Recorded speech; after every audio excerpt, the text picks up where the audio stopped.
Greetings, everyone. Thank you so much for joining. We are going to get started in just a moment.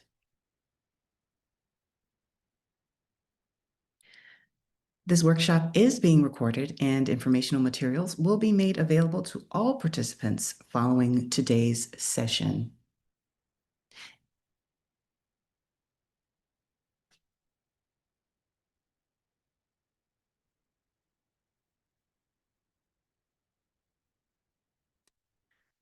We're going to go over the latest student policy updates after introductions, address some frequently asked questions, and then go over the next steps.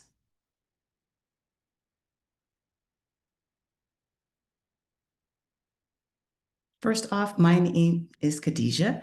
I am a customer support associate here at Savi. It's a pleasure to have you here, and I'm really looking forward to assisting you with understanding your student loans a little bit more and talking to you about how Savi can make managing those loans even easier.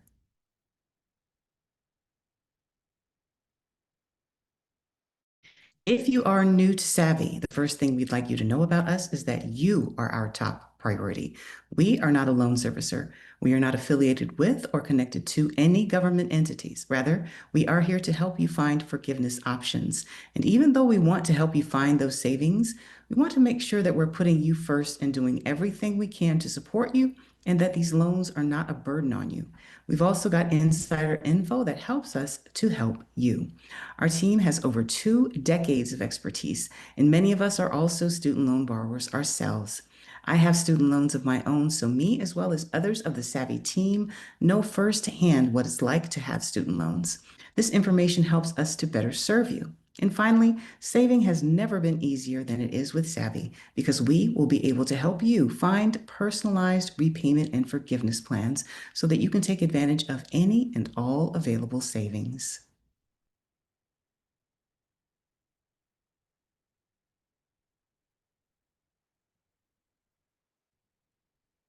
Savi is your student loan benefit, and we work by partnering with employers to offer our services. We are your exclusive student loan benefit, and we can help you with any and all things student loans. We like to say that no concern is too big or too small, and we will always do anything we can to help. The great news is that we're also available for your family members. So even if you don't have student loans and someone else in your family does, they're also able to access Savi and get help with their situation. It's our goal that by working together, we can help you find the best outcome for your loans.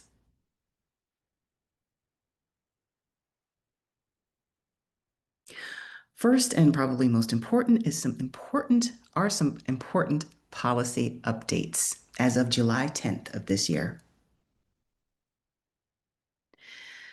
SAVE plan. Now, the SAVE plan is still on hold due to a federally issued court injunction. Borrowers already enrolled in SAVE were automatically placed in a general forbearance. If you can remember, they started this in July of last year. If you're in that forbearance, you're going to remain there until the litigation is resolved. Under this forbearance, you do not have to make your monthly payments on your student loans. As of July 9th, ED announced that interest will start to accrue on August 1st. Time spent in this forbearance does not provide credit toward public service loan forgiveness. Currently, there are only 2 ways that borrowers in the SAVE plan can receive PSLF credit. You can enroll or switch into a different income-driven repayment plan. Right now, the PAY plan, the ICR plan, or the IBR plans can be enrolled into to resume making qualifying monthly payments for PSLF. You can buy back months of PSLF credit in the SAVE forbearance by submitting a PSLF buyback request via ED. You must have 120 months of certified PSLF employment to be eligible for this. As far as other IDR plans are concerned, as far as plans that aren't the SAVE plan, they are currently available for eligible borrowers to enroll, but borrowers should expect lengthy delays when enrolling, recertifying, or switching plans right now due to a massive application backlog. The Department of Education just recently began processing IDR applications again in May after having been paused since the start of 2025. Only 3.84% of all IDR applications submitted in 2025 have been processed, with millions of applications still backlogged. If you submitted an IDR application recently, be prepared to wait longer than normal to receive your results. Initially, the wait was somewhere between 8 and 12 weeks, and now it's looking a little closer to 15 weeks. Your servicer may place you into a 60-day processing forbearance to allow time to process your application and during which no payment is due.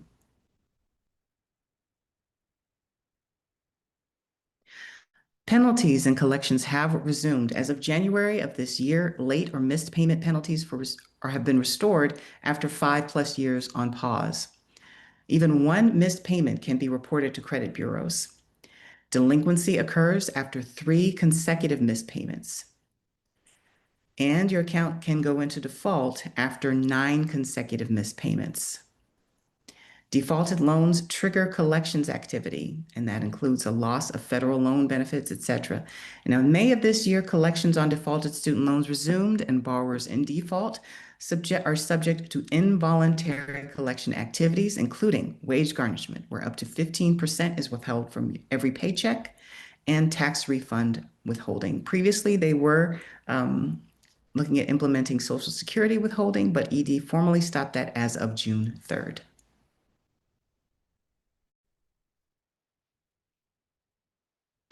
Millions of Americans are experiencing severe financial turmoil as a result of missed payments and negative credit reporting since collections resumed in May. Currently, only 38% of borrowers in repayment are in good standing. More than 3.2 million borrowers saw their credit scores drop by more than 100 points after their student loans were reported in delinquent status to credit bureaus. Another 5.4 million are on the brink of delinquency and will face the same consequences once their loan status is reported in the next month. Over 5 million borrowers are currently in default, but ED estimates this will double to 10 million borrowers in default this summer. 2 million borrowers estimated to go into wage garnishment by September. If you're not sure where you stand, you can see the current status of your student loans on your studentaid.gov account or by calling your loan servicer. If you know you've fallen behind and your account is past due, the consequences can be swift and severe. Enrolling in an income-driven repayment plan can lower your monthly payments and help you to return to or stay in good standing. You can explore your IDR options and submit your forms to enroll directly through your Savi account. Savi members can access additional help and one-on-one support from our student loan experts.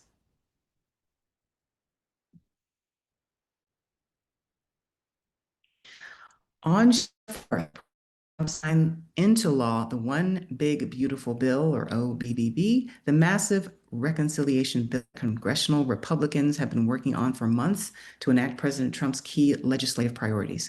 The student loan reforms embedded into the OBBB will make the most significant changes to federal repayment and forgiveness programs in decades and impact nearly every current and future student loan borrower.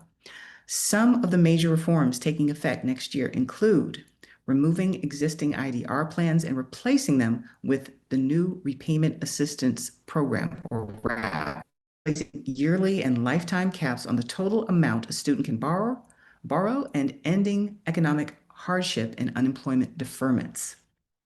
Since these changes aren't scheduled to take effect until July 1st, 2026, borrowers will have time to update their repayment plans in preparation for this transition. In the meantime, Savi will work tirelessly to ensure every borrower is informed and prepared for what's to come. Now, let's break down exactly what's included and how it will impact you.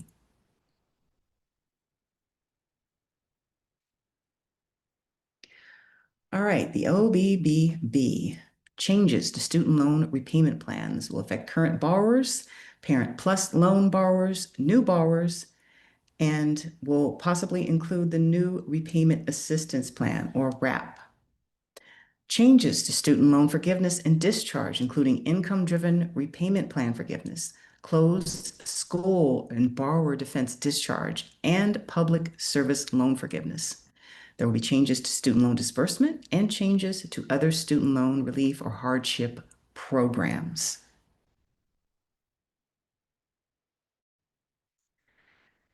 For current borrowers, starting July 1st, 2026, several of the existing IDR plans, ICR, Pay and Save, will be phased out. The bill does preserve a newer, more affordable version of the eligible borrowers. Between July 1st, 2026 and July 1st, 2028, borrowers enrolled in these plans would be given the choice to switch to either a modified version of the income-based repayment plan or the new repayment assistance plan. New loans taken out on or after July 1st, 2026 would not be eligible for existing IDR options, but current borrowers enrolled in ICR, Pay or Save would not have to be moved into IBR until 2028. The key takeaway here is that borrowers won't be forced to switch immediately, but transitions begin in 2026. However, borrowers can stay in their current IDR plan until 2028.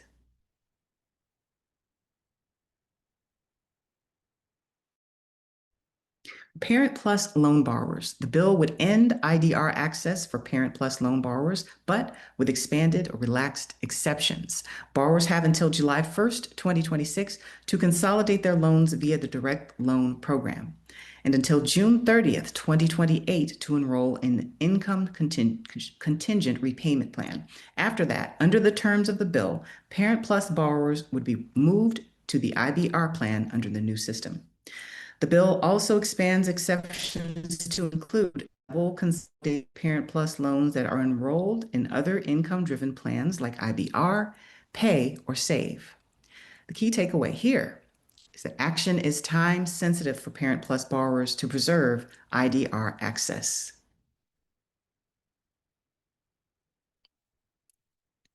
For new borrowers, new federal loans taken out on or after July 1st, 2026 will not be eligible for existing IDR plans, including Save, Pay, ICR, or IBR. New student loan borrowers as of July 1st, 2026 will only have access to just two repayment plans. The standard plan, which is a 10 to 25-year term depending on the loan balance, or the RAP plan, Repayment Assistance Plan, the only income-driven option. Key takeaway, borrowers will face fewer, less flexible repayment options. And number two, RAP is less generous than current IDR plans, but PSLF eligibility remains.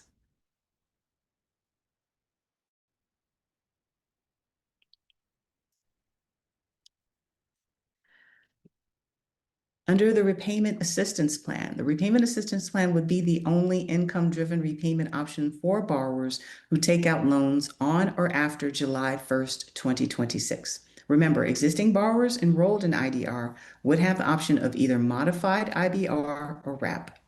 RAP would feature a tiered repayment formula that increases the percentage of income that must be dedicated to a borrower's monthly student loan payments as their earnings rise. RAP, unlike all other IDR plans, always has a minimum monthly payment requirement, likely $10 a month, even for borrowers earning no income at all, no more than $0 per month. Borrowers would be entitled to student loan forgiveness after 30 years in repayment under RAP, which is far longer than existing income-driven options. However, RAP would also qualify for PSLF, allowing student loan forgiveness in as little as 10 years for qualifying borrowers.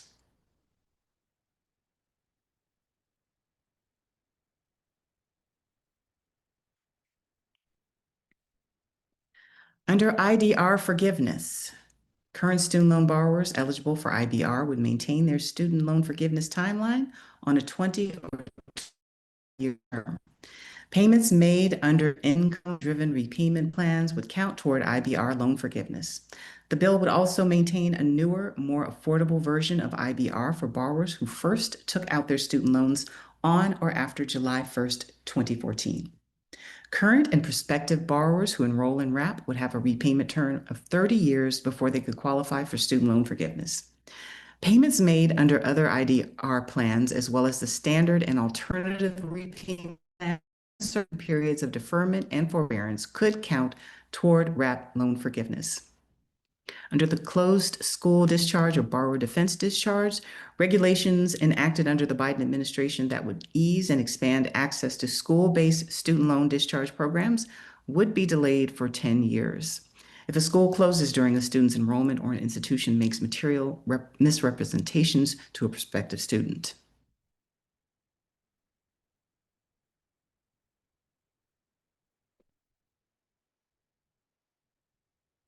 Under PSLF, notably, the OBBB does not include any major changes to PSLF, leaving the program relatively intact, but still not entirely safe. RAP would explicitly be a qualifying repayment plan for PSLF under the revised bill. Separately, the Trump administration is working on a major PSLF overhaul through a rulemaking process that allows the ED to change existing regulations governing federal student loans. ED completed a 3-day negotiated rulemaking session last week as it works to implement President Trump's executive order issued in March that would restrict student loan forgiveness under PSLF for organizations that engage in activities with, quote, a substantial illegal purpose, end quote. Changes under the negotiated rulemaking process are still in the proposal stage and are not finalized.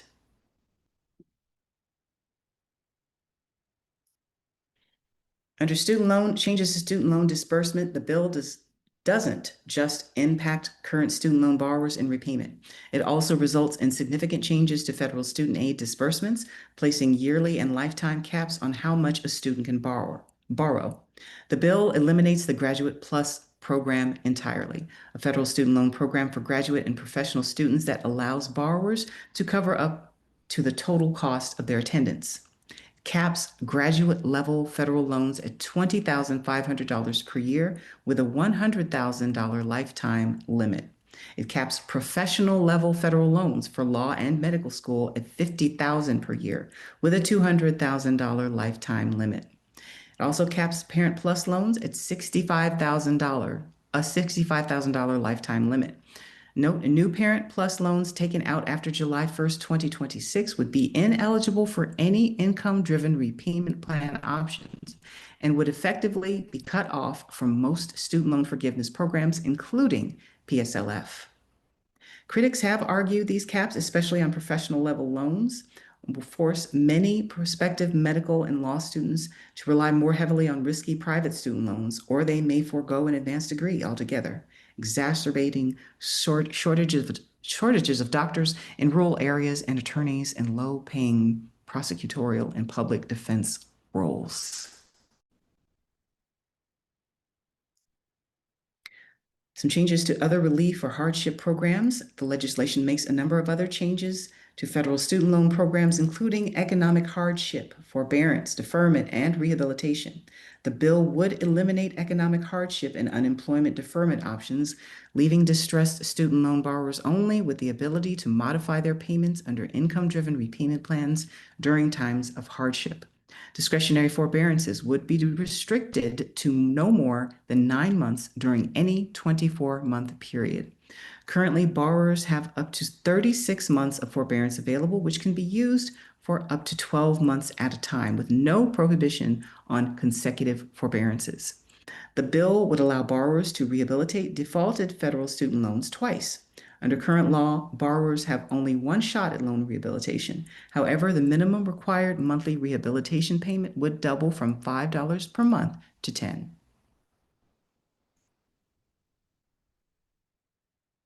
Next, we're going to go over some frequently asked questions. First, where can I check the status of my federal student loans? The easiest way to check is by logging into your federal student aid account at studentaid.gov. If you don't have an account there, you can easily create one. There, you'll be able to review all of your loans under the My Aid section and then view your loan breakdown to see the current status of each of your loans and if they are currently in a repayment plan. What are my options if I'm in default? There are two programs for student loan borrowers in default. That's loan rehabilitation and loan consolidation. Under loan rehabilitation, you will pay a reasonable monthly payment for 9 months within a 10-month period. Your loans will then be considered in good standing. Your credit report will also be updated to remove this period of default. If your wages are being garnished, completion of this program will remove you from garnishment. Loan consolidation is a quicker process. You just simply complete the consolidation application at studentaid.gov. You will need to agree to pay your new consolidation loan under one of the income-driven repayment plans. The period of default in this case will remain on your credit report.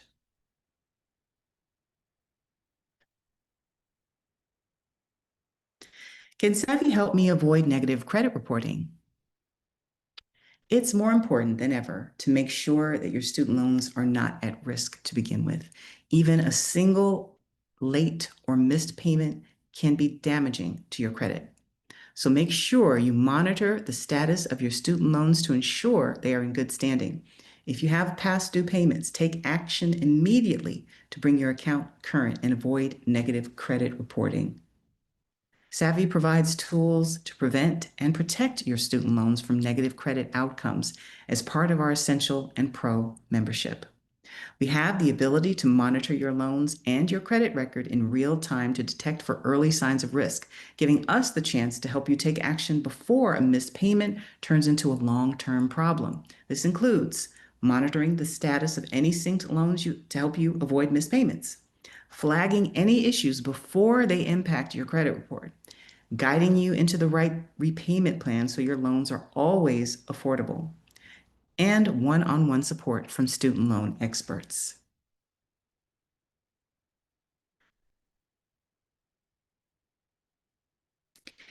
Can I enroll in IDR right now? Yes. Save is on hold, so anyone on Save is still in forbearance. If you enroll in an IDR, expect your application to take longer than normal to process, as the Department of Education is still working to respond to the Save Plan lawsuits. Other repayment plans are still available, including K, IBR, and ICR. Servicers are expected to start processing all applications for borrowers starting May 10th. Well, they already started, but right now, we're seeing longer than usual processing times. How can I apply for programs through Savi? Well, you start here. You log in. Once you're logged into your account, you can start applying for an income-driven repayment plan. Once you fill out your general information, in this case, it'll be General Information 2025. And if you're pursuing PSLF, you'll be prompted to enter your employer information, and you can initiate both of those applications through your Savi account.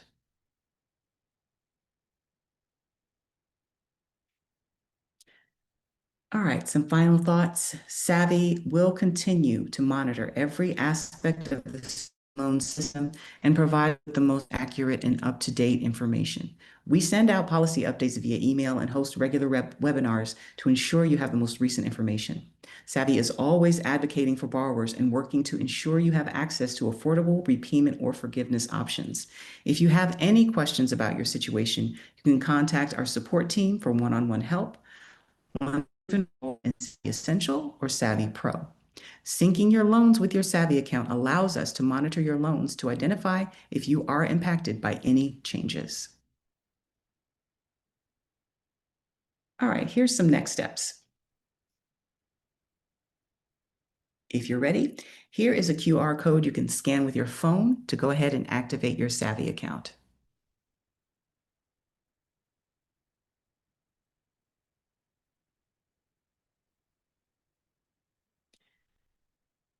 You can pause that or screenshot it, whichever you prefer.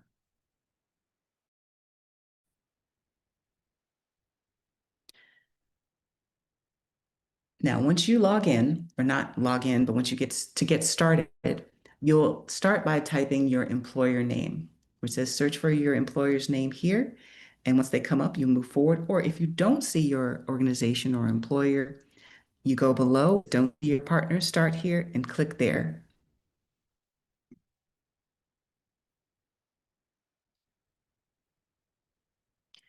Now, Savi simplifies and digitizes the eligibility and application processes for federal forgiveness programs. Savvy users can reduce their student loan payment by an average of $150 a month and receive average forgiveness of $20,500.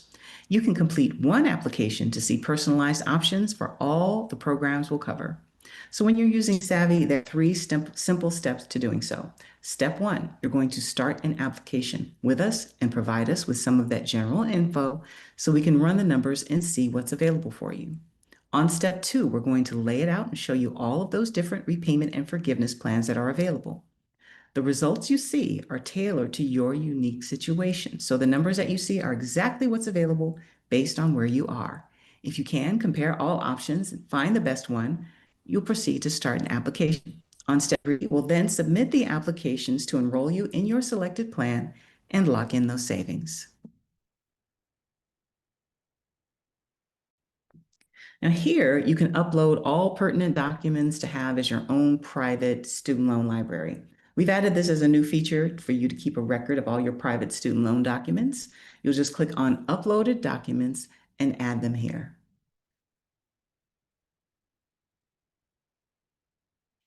At this point, you'll select your Savvy plan. Typically, our most popular plan is our Essential plan. By enrolling in this Essential membership, you'll unlock more of those Savvy features like letting us create and submit your applications. We'll also monitor everything moving forward to keep you on track. And you'll get access to all our Savvy services. To enroll, you just need to verify your organization's email. And we recommend signing up with that email to make this process a little bit easier.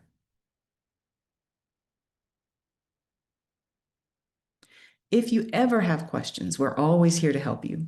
You can click Contact Support from any page of the Savvy website to access resources. We have our Help Center, which includes articles on common student loan topics, frequently asked questions, and videos walking you through our website. After enrolling in the Essential membership, you can talk to our support team. So there are a couple of different ways to get in contact with us. You can email us, and we have a live chat feature. This is really helpful, especially for new Savvy members who need help navigating the website in real time. Just click the Contact Support button from any page of the Savvy website.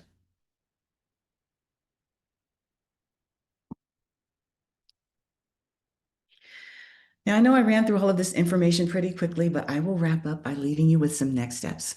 Be sure that you have access to your Savvy account either by signing up now or checking your email and activating your account. Be sure to complete your applications to see what options are available for you. And if you have questions or you need more help, use your Essential membership and reach out to our support team for more. That's everything I've got for you today. I do appreciate your time and I hope you found it useful. Thank you for being here and have a wonderful rest of your day.